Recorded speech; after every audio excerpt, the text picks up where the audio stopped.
우리가 지난주부터 사도신경에 대해서 함께 살펴보고 있습니다. 지난주에는 첫 번째 창조주 하나님 아버지에 대한 우리의 성경적 신앙 고백을 함께 나눴습니다.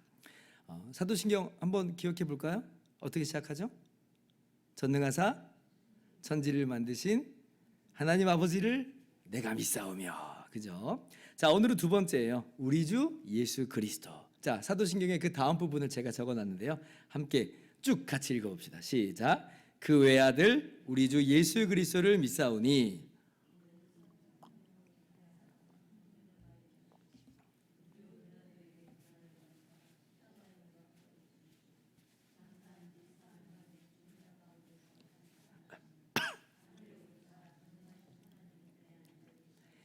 저리로서 산자와 죽은 자를 심판하러 오시리라. 아멘. 네, 우리가 지금 한 1분여 정도 남짓한 짧은 시간 동안 이 성경적 고백을 했습니다. 그런데 이 내용은, 이 하나하나의 내용은 정말 너무나 중요한 내용이에요. 그리고 너무나 깊은 내용입니다. 그래서 이 하나하나의 이 항목들을 우리가 최소한 한 주마다 이렇게 하나씩 이렇게 다뤄볼 수도 있고, 아니 할 수 있다면 더 길게도 그렇게 할 수 있을 거예요. 제가 예전에 이제 사도신경을 여러분들과 함께 나눌 때에 그렇게 한 주에 하나씩 이렇게 이 항목들을 나눴었죠. 그런데 이제 루터의 지금 목표는 그게 아니라고 말씀드렸습니다. 지난주에도 제가 말씀드린 것처럼 루터는 어린 아이들도 지극히 평범한 사람들도 쉽게 이해하고 함께 고백할 수 있도록 지금 핵심만 간단하게 이야기하는 게 지금 이 사도신경을 함께 나누는 그 목표라고 그랬어요. 그래서 루터는 이 예수 그리스도에 대한 이 많은 항목을 길게 다루지 않아요. 오히려 한 번의 설교로 끝냅니다. 한 번의 설교로 끝내요. 자, 루터가 이렇게 이야기합니다. 1번 교환 보세요. 이 조항은 매우 풍성하고 품이 넓습니다. 그러나 전체 내용을 한 단어로 시작하여 아이들도 이해할 수 있을 정도로 쉽게 요약하고 응축해 보겠습니다. 어떻게 구원받느냐는 문제는 바로 이 문장에 달려 있습니다. 우리 주 예수 그리스도.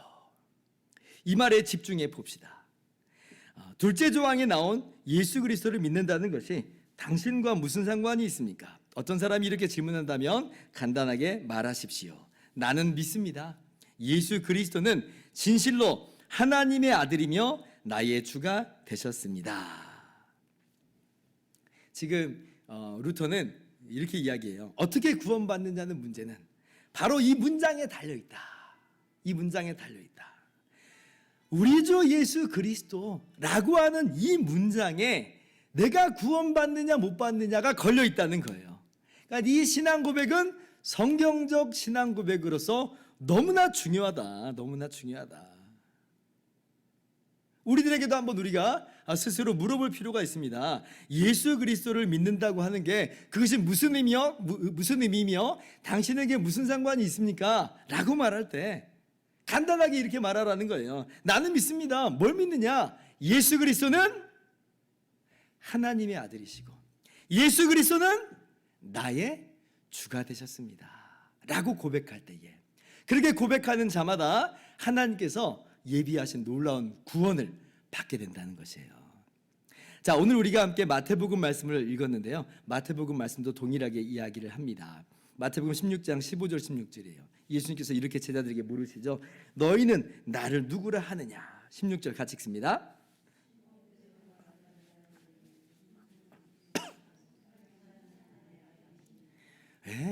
너희는 나를 누구라 하느냐? 예수님께서 먼저 다른 사람들이 나를 누구라 하느냐 이렇게 물어봤어요. 그러니까 다른 사람들은 아주 중구난방으로 이야기를 합니다. 대체로는 좋게 이야기를 합니다. 예수님께서 엘리야나 예레미야나 기타 선지자 중에 하나 혹은 세례 요한이 살아난 것이라 이렇게 말하는 사람도 있습니다. 다 좋은 사람들이에요. 훌륭한 선지자들이죠. 그런데 예수님께서 그러한 그 다른 사람들의 대답에 만족하지 않으세요. 오히려 제자들에게 이렇게 반문하십니다. 그러면 너희는 나를 누구라 하느냐? 오늘 어쩌면 예수님께서 우리들에게 동일한 질문을 던진다고 여러분 생각해 보면 좋을 것 같아요. 그리고 그 질문의 답을 나는 어떻게 고백하고 있는가? 그렇게 우리가 마음속에 되새겨 보면 좋겠습니다. 너희는 나를 누구라 하느냐? 그러니까 베드로가 이렇게 대답을 하잖아요. 주는 그리스도시요 살아계신 하나님의 아들이십니다. 당신은 그리스도, 구약에서 약속하신 메시아, 구원자시고 그리고 하나님의 아들이십니다. 그러니까 예수님께서 뭐라고 말씀하세요? 베드로의 이런 대답이 맞았다는 거예요? 틀렸다는 거예요? 맞았다 말씀하시죠? 맞았다 말씀하세요. 야, 그 정도는 아니야 라고 말씀하시는 게 아니라 바로 뭐라고 말씀하세요? 바요나 시몬아, 네가 복이 있도다. 너 정말 복 받은 사람이다. 다른 사람들은 너 모르는 사실인데, 다른 사람들은 모르는 진리인데 너는 알고 있구나. 바요나 시몬아, 내가 복이 있도다.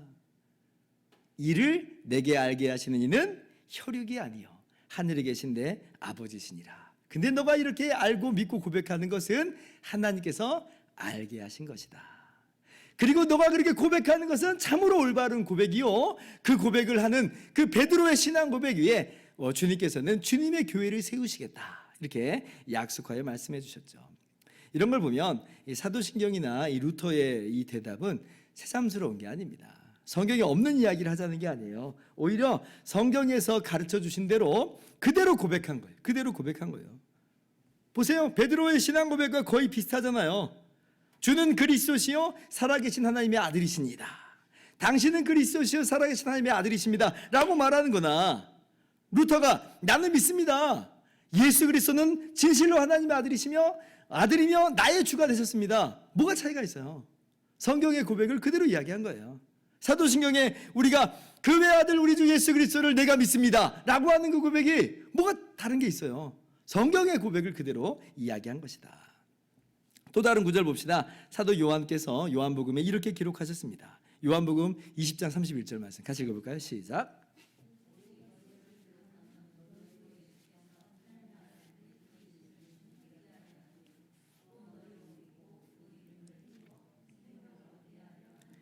자, 요한복음을 기록한 목적이 뭐라는 거예요? 요한복음을 보면 크게 7개의 기적이 기록이 되어 있고 그 기적에 따른 예수님의 말씀이 기록이 되어 있습니다.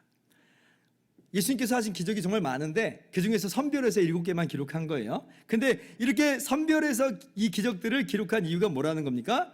예수께서 하나님의 아들 그리스도이심을 믿게 하려 함이요.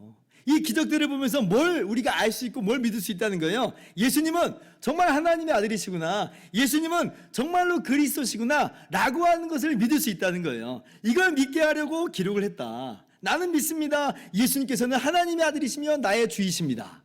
같은 얘기잖아요. 바울 사도 역시 같은 말로 증언을 합니다. 로마서 10장 9절 말씀 또 같이 읽어봅시다. 시작.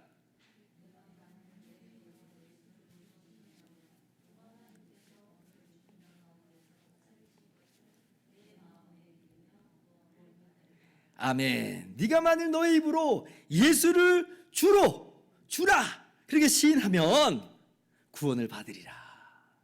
예수님은 주세요. 주. 예수님은 주로서 우리 죄를 대신해서 죽으시고 그리고 3일 만에 부활하심으로 우리를 죄에서, 사망에서, 사단의 종살이한 데서 건져내셨어요. 구원해내셨어요. 그래서 예수님이 주이심을 믿는 사람, 예수님이 주로서 우리를 위해서 대신 십자가에서 죽으시고 3일 만에 부활하심을 믿는 사람은 구원을 받으리라. 여러분, 예수님을 이렇게 주와 구주로 믿는 사람은 거저 구원을 받아요. 그죠? 우리가 예수님이 어떤 분이라고 하는 것을 믿는 거냐? 예수님이 누구세요? 어떻게 믿으세요? 하나님의 아들이시요 나의 주시다. 루터는 이렇게 고백을 하는 거예요. 베드로 사도는 주는 그리스도시요 살아계신 하나님의 아들입니다 라고 이제 고백을 하는 것이죠. 바울 사도 역시 같이 고백을 하는 거예요. 그래서 사도신경은 성경의 말씀을 그대로 이야기한 것이고요. 루터식대로 풀어보면 나는 예수님께서 진실로 하나님의 아들이심을 믿으며 나의 주 그리스도가 되심을 믿는다라고 하는 거예요. 여러분, 우리가 어떻게 구원받느냐는 바로 이 질문에 대한 답, 이 문장에 걸려 있습니다. 이 문장을 어떻게 받아들이는가에 따라서 우리의 구원 여부가 결판나는 거예요. 정말로 우리가 성경 말씀대로 사도신경에서 그렇게 고백하는 것처럼 우리가 함께 고백한다면, 정말 성경 말씀처럼 예수님이 하나님의 아들이심과 우리 주 그리스도가 되신다고 믿는다면 그는 정말 값없이 구원을 받아요. 왜 그렇습니까? 우리가 한 거 아무것도 없는데 아니 정말 믿음만으로 구원을 받아요? 정말 믿음만으로 구원을 받아요. 왜냐하면 하나님의 아들이시여 우리의 주요 구원자가 되신 예수님께서 우리의 모든 죄값을 십자가에서 다 치러주셨기 때문에 그래요. 예수님께서 십자가에서 다 이루셨다 말씀하셨잖아요. 다 이루었다. 그러니까 우리의 모든 죄의 문제, 우리의 모든 저주의 문제, 우리의 모든 사망의 문제를 다 이루어 주셨어요. 다 그 값을 치루어 주셨어요. 예수님이 하나님의 아들을 믿는다는 것은, 예수님이 나의 주가 되심을 믿는다는 건 그걸 믿는 거예요. 하나님으로서, 하나님의 아들로서 나의 모든 죄값을 치러 주시니 내가 무슨 죄값을 치를 이유가 있겠어요? 그런 필요가 있겠어요? 없는 거죠. 없는 거예요. 하나님의 아들이 값을 치렀는데 무슨 더 필요한 게 있겠어요, 거기서. 그래서 우리는 예수님이 하나님의 아들이심을 믿는 것, 예수님이 그렇게 나의 주 구원자가 되심을 믿는 것으로 우리는 거저 값없이 은혜로 그렇게 구원을 받는다라고 하는 겁니다. 자, 그런데 반대로 이 사실을 뒤집어서 믿지 않는다면 어떻게 되는 거예요? 믿지 않는다면, 이 중요한 이 문장 믿지 않는다면, 하나님의 아들이심을 믿지 않고 나의 주와 구주임을 믿지 않는다면 그는 어떻게 되는 거예요? 여전히 자기 죄를 짊어지고 그 영원한 죄값을 치를 수밖에 없는 겁니다. 그래서 루터는 이렇게 이야기합니다. 2번 보세요. 루터의 말이에요. 우리가 설교할 때 모든 복음의 성패는 바로 이 두 번째 조항을 어떻게 바르게 이해하는지에 달려 있습니다. 설교의 성패, 설교할 때 이 복음의 성패는 이 조항을 어떻게 이해하는지에 달려 있다. 설교자가 정말 성공적으로 복음을 설교했느냐의 이 기준이 뭐라는 거예요? 이 조항을 바르게 이해하고 전달했는가 하는 겁니다. 설교자가 그렇지 않고 아무리 화려한 언변과 수사와 내용으로 그 설교를 치장을 했다 할지라도 이 조항을 제대로 이해하지 못한다면, 설교자 본인도 예수님이 하나님의 아들이심을 알지 못하고 믿지 못하고 예수님이 주와 그리스도가 되심을 알지 못하고 믿지 못한다면 아무리 화려한 설교를 했다 할지라도 그건 복음이 아닙니다. 복음이 아니에요. 그건 복음 설교에 실패한 거고 그 자신도 구원받지 못한 거에 불과합니다.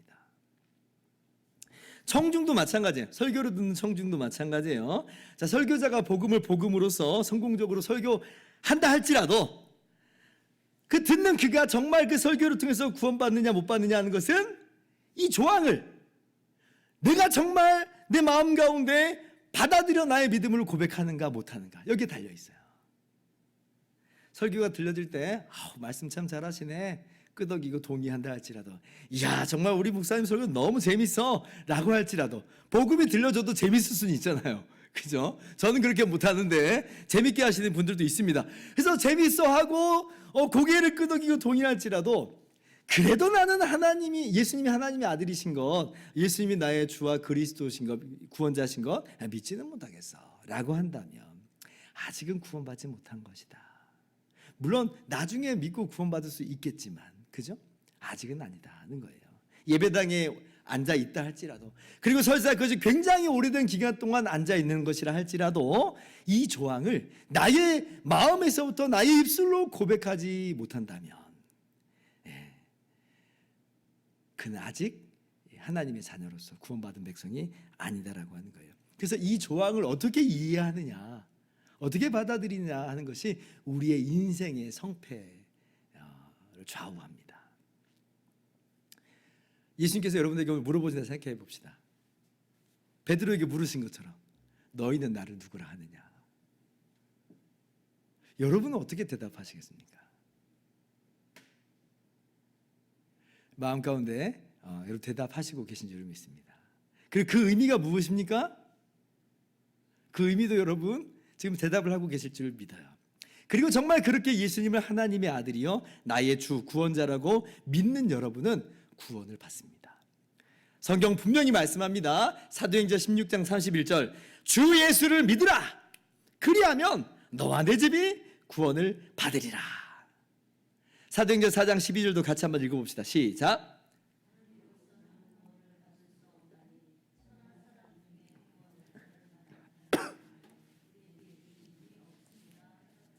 아멘. 오직 예수님을 믿는 것으로 구원을 받는다. 구원받을 만한 다른 이름은 없다. 여러분, 이것이 성경의 증언이고요, 우리의 신앙 고백입니다.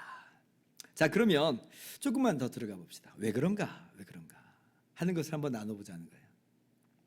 자, 루터는 이렇게 썼습니다. 자, 그렇다면 주라고 하는 말은 무슨 뜻일까요? 루터의 설명입니다. 그분이 나를 죄, 악마, 죽음, 그리고 온갖 불행에서 건지셨다는 뜻입니다. 왜냐하면 나에게는 주인도 왕도 없었기 때문입니다. 오히려 나는 악마의 세력 아래 있었던 포로였습니다. 거기에서 죽음으로 저주받았고 죄와 무지에 사로잡혀 있었습니다. 여러분, 성경이 구원에 대해서 엄청나게 얘기를 많이 하죠. 사실 성경의 처음부터 마지막까지는 구원에 대한 이야기입니다. 그러면 성경이 왜 자꾸 구원에 대해서 이야기할까? 한번 우리가 좀 한 번 더 생각을 해볼 필요가 있어요. 이미 여러분 다 잘 아시겠지만 한 번 더 생각을 해보자는 거예요. 왜 자꾸 구원에 대해서 이야기하는가? 왜 성경이 구원자로서 우리의 주이신 예수님을 이야기할까? 여러분, 이거 우리가 분명히 알아야 돼요. 왜 그럴까요? 다른 이유가 아닙니다. 우리 인간이 어떠한 처지와 어떠한 존재로 전락해 버렸는지를 우리가 알면 왜 성경이 그렇게 구원에 대해서 강하게 그리고 끊임없이 이야기하는지를 알게 돼요. 우리가 어떤 존재로 전락해 버렸어요? 우리는 범죄하여 타락해 버렸다. 그로 말미암아 하나님의 영원한 의의 심판 아래 놓인 비참한 처지로 전락해 버렸다. 우리의 힘과 노력으로는 이 심판을, 이 저주의 굴레를 절대로 벗어버릴 수가 없다. 그러니 성경은 구원에 대해서 이야기하는 거예요. 돌려 말하면 우리는 어떤 존재로 전락해 버렸다는 거예요? 구원받을 필요가 있는, 구원받아야 하는 그러한 죄인이요 죄수로 전락해 버렸다는 겁니다. 우리가 우리의 현 위치와 상황을 정확히 볼 수 있어야 돼요.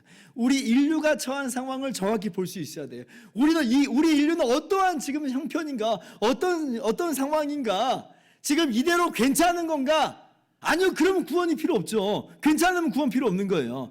괜찮지 않으니까 구원이 필요한 거예요. 우리는 죄인이요 죄수다. 그래서 성경은 구원에 대해서 자꾸 말씀하시는 거예요. 그래서 사람들 보면 그렇습니다. 얘기를 나눠보면 그래요. 자신이 죄인이라고 하는 거, 자신이 죄수 신분이라고 하는 걸 모르면 구원받으세요 라고 말할 때 반응이 좀 시큰둥합니다. 왜 10원 주지 왜 구원만 줘? 막 이러면서 별로 뭐 대수롭지 않게 생각을 해요. 아니 말도 안 나오네. 자, 구원 같은 거 안 받아도 난 아무런 문제가 없어. 나는 잘 먹고 뭐 잘 살고 있는데 무슨 구원이야? 구원은 그냥 너나 받아. 이런 식으로 이야기하는 사람들이 많아요. 왜 그러냐면 자기 형편과 처지를 못 보고 있는 거예요. 안타깝게 그지없죠. 근데 성경은 분명히 말합니다. 우리는 지금 문제없이 살아가는 존재들이 아니에요. 우리는 아담 안에서 한결같이 다 범죄하였고 하나같이 범죄한 사람이고 그로 말미암아 타락한 죄인들이며 마침내 하나님의 영원한 심판 아래 놓일 수밖에 없는 존재라고 하는 거예요. 그리고 그걸 알면 우리는 나 구원받아야 되는데 어떻게 구원받을 수 있지? 라고 묻지 않을 수가 없고, 그렇다면 우리는 성경에서 말씀해 주시는 바 우리의 구원자이신 예수님을 참으로 알고 믿을 수 있게 되는 거죠. 여러분, 원래 우리 인간은 죄인 또 죄수 신분으로 창조되지는 않았죠. 원래는 하나님의 형상대로 정말 고귀한 존재로 지음을 받았습니다. 제가 여러 번 말씀드린 것처럼 우리 인간만이 유일무이하게 하나님의 형상대로 지음받았다 그랬잖아요. 하나님을 닮은 존재로 만들어졌어요. 마치 하나님 같은 존재로 만들어졌다는 거예요. 그래서 하나님께서는 우리 인간으로 하여금 하나님의 형상으로 만들어 놓고 하나님이 지으신 생물들을 다스리라 말씀하셨어요. 하나님의 대리자로 세우신 거예요. 엄청난 권세와 엄청난 축복을, 특권을 우리 가운데 주셨는데, 근데 아담과 하와가 거기에 머무르지 않아 버렸잖아요. 그렇게 고귀하게 하나님의 형상대로 만들어졌는데 그럼에도 불구하고 뱀의 유혹에 넘어가가지고 선악을 아는 일에 하나님과 같이 되고자, 즉 내가 선악을 가르는, 선악을 판단하는 기준이 되고자 하나님 말씀에 불순종해 버리죠. 먹지 말라 하신 선악을 알게 한 나무 열매를 먹어버린 거예요.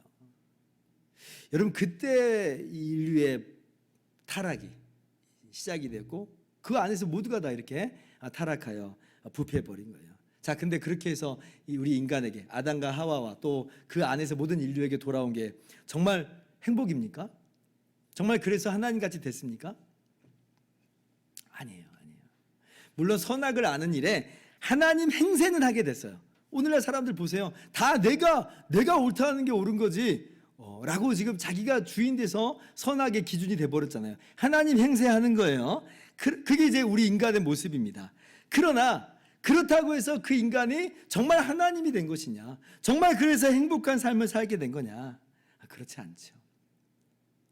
오히려 인간에게 찾아온 건 뭐예요? 이 선악을 알게 한 나무의 열매를 먹으면 정령 죽으리라 말씀하신 것처럼 인간에게 뭐가 찾아와요? 죽음이 찾아왔어요. 정령 죽으리라 하신 대로 우리는 죽는 존재가 돼버렸어요. 가장 복된 존재에서 가장 밑바닥으로 추락해 버린 거죠. 이게 우리 인간의 현 주소예요. 그러면 어떤 분들은 이렇게 생각하시는 분들이 있을지 몰라요. 여러분도 혹시 이런 생각을 좀 해봤을지 모르겠는데, 근데 목사님, 물론 아담 하와가 그렇게 하나님 앞에 범죄했고 잘못은 했지만 그래도 하나님 좀 가만히 계시면 되는 거 아니에요? 정령 죽으리라 하셨지만 에휴 한 번은 봐줘 이러면 되시는 거 아니에요? 그냥 눈 감아주시면 그래도 인간은 죽지 않는 존재, 여전히 행복한 존재로, 오히려 더 하나님같이 되는 존재로 그렇게 되는 것 아니겠느냐, 비참한 존재가 되지 않고 더 복된 존재가 되는 거 아니겠느냐, 이렇게 생각을 하시는 분들이 혹시 있을지도 모르겠습니다. 여러분 그런 생각 해보셨습니까? 하나님 한 번만 봐주시지. 자, 그런데 하나님께서 한 번만 봐주실 수 없는 이유는 뭐예요? 왜냐하면 하나님은 공의로우신 하나님이기 때문에 그렇습니다. 네가 이것을 먹는 날에는 정령 죽으리라 했는데 먹었잖아요. 그러면 거기에 따른 응분의 보응을 하시는 것이 하나님의 공의예요. 하나님은 죄와 양립하실 수가 없어요. 반드시 그 지은 죄에 대해서 합당한 벌을 내리셔야 합니다.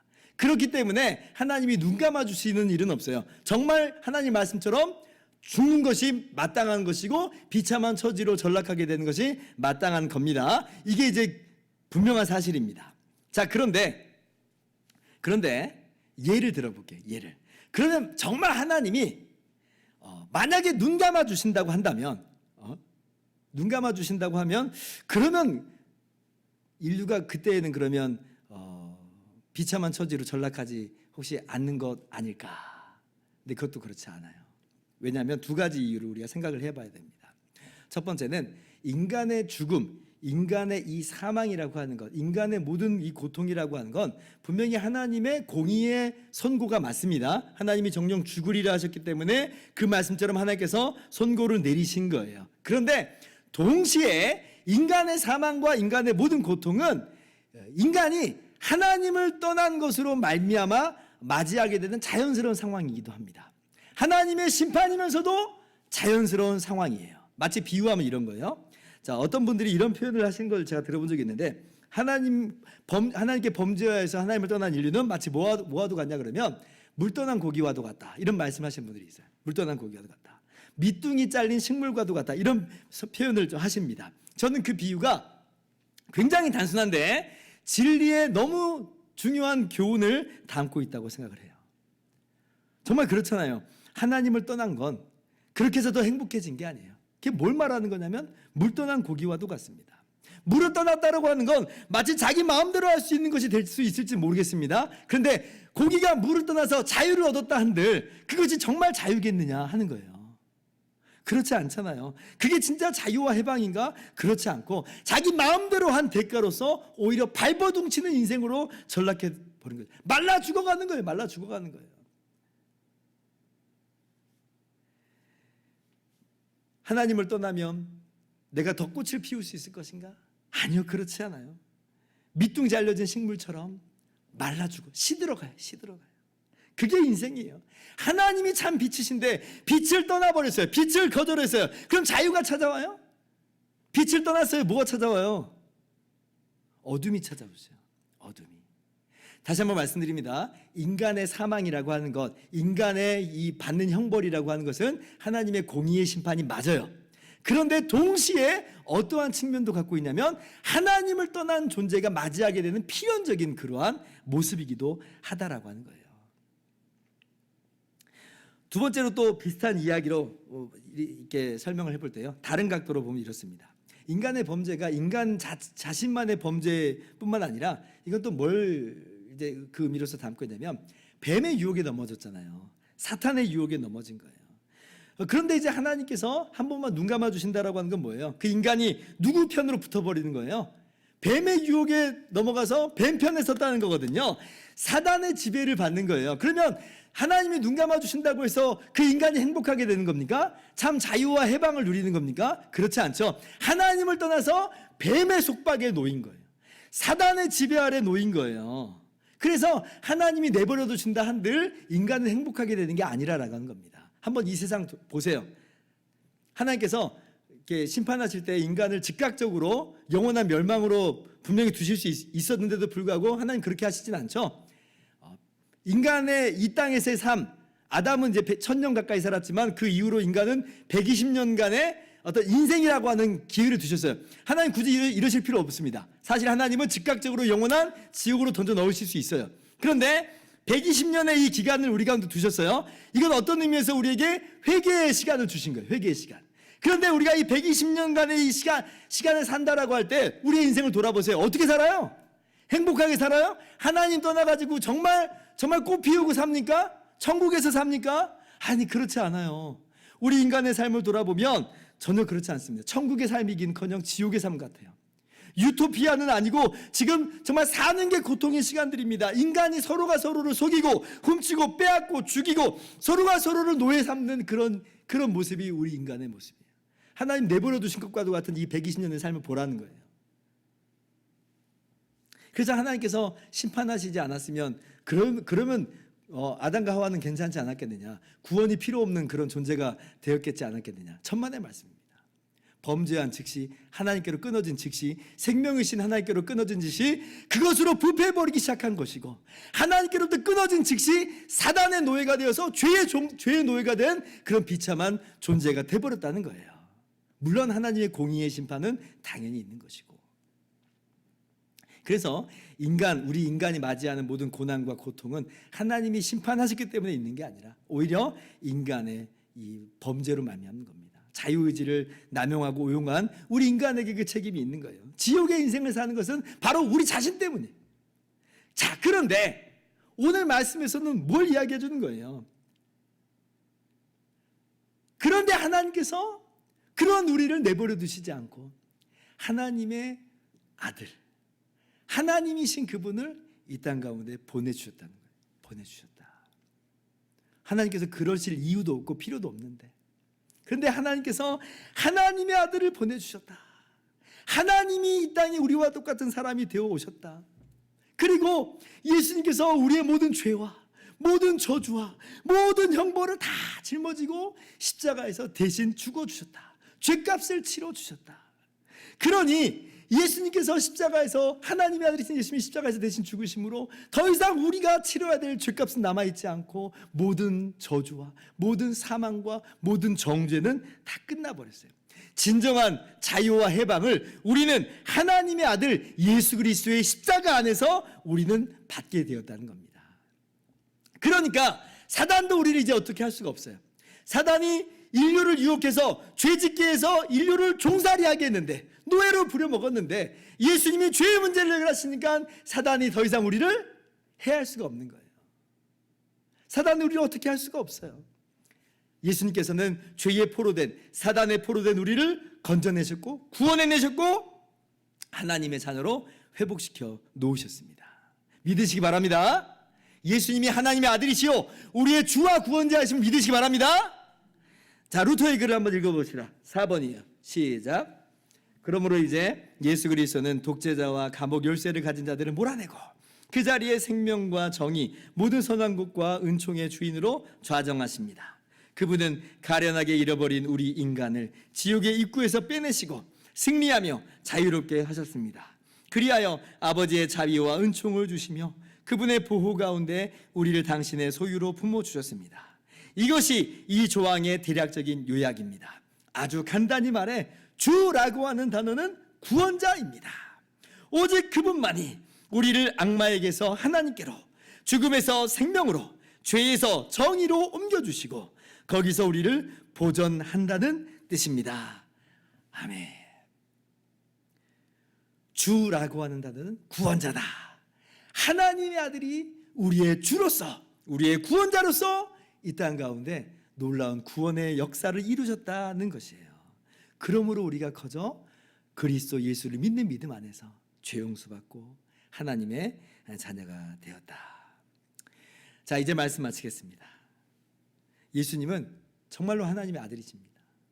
그리고 하나님의 아들로서 이 땅에 우리와 똑같은 사람이 되어 오셔서 우리의 주와 우리의 구원자가 되셨어요. 우리를 구원해 내셨어요. 루터는 우리 주 예수 그리스도의 세세한 항목들, 그러니까 그 뒤에 이는 성령으로 잉태하사서부터 저리로서 산자와 죽은 자를 심판하러 오시리라 하는 이 내용은 길게 다루지 않아요. 한 줄로만 정리했어요. 이게 중요하지 않다는 얘기가 아니라 이걸 일일이 다 설명하면 굉장히 길어지기 때문에 이 시간 관계상, 지명 관계상 그렇게 하지 않는다는 거죠. 그래서 저도 안 하는 거예요. 하고 싶은데 안 하는 거예요. 그러나 여러분 꼭 기억했으면 좋겠어요. 죄와 비참에 빠진 인류를 구원하시기 위해서 하나님의 아들이 우리와 똑같은 사람이 되어 오셨다. 그 하나님의 아들이신 예수께서 어떠한 대가를 치르셨는가? 우리를 대신해서 십자가의 모든 고난과 형벌을 받으신 거예요. 오늘 새벽 기도에 말씀하신 것처럼 주님의 마음 어때요? 하나님의 이 진노의 잔 받기 두려운 것이 있어요. 심히 고민하여 죽게 됐다 그랬어요. 아버지여, 아버지께 모든 게 가능하오니 이 잔을 내게서 옮겨 주십시오. 하나님의 진노의 잔이 인간의 비참한 처지와 형편이 얼마나 끔찍하면 옮겨 주십시오 이렇게 기도합니까? 그러나 주님께서는 거기서 멈추시지 않고 계속 기도를 이어가시죠. 그러나 나의 원대로 마시었고 아버지의 원대로 하여 주십시오. 그렇게 해서 십자가로 가신 거예요. 십자가로. 그렇게 해서 우리의 모든 죄값을 다 치러주시고 우리가 당할 모든 죄와 저주와 모든 형벌을 십자가에서 다 받으셨습니다. 얼마나 감사해요. 얼마나 감사해요. 그 주님의 십자가 대속으로 우리가 거저 구원을 받은 것이니까요. 그러므로 오늘 우리가 주님의 물음에 대답을 할 수 있기를 바랍니다. 너희는 나를 누구라 하느냐?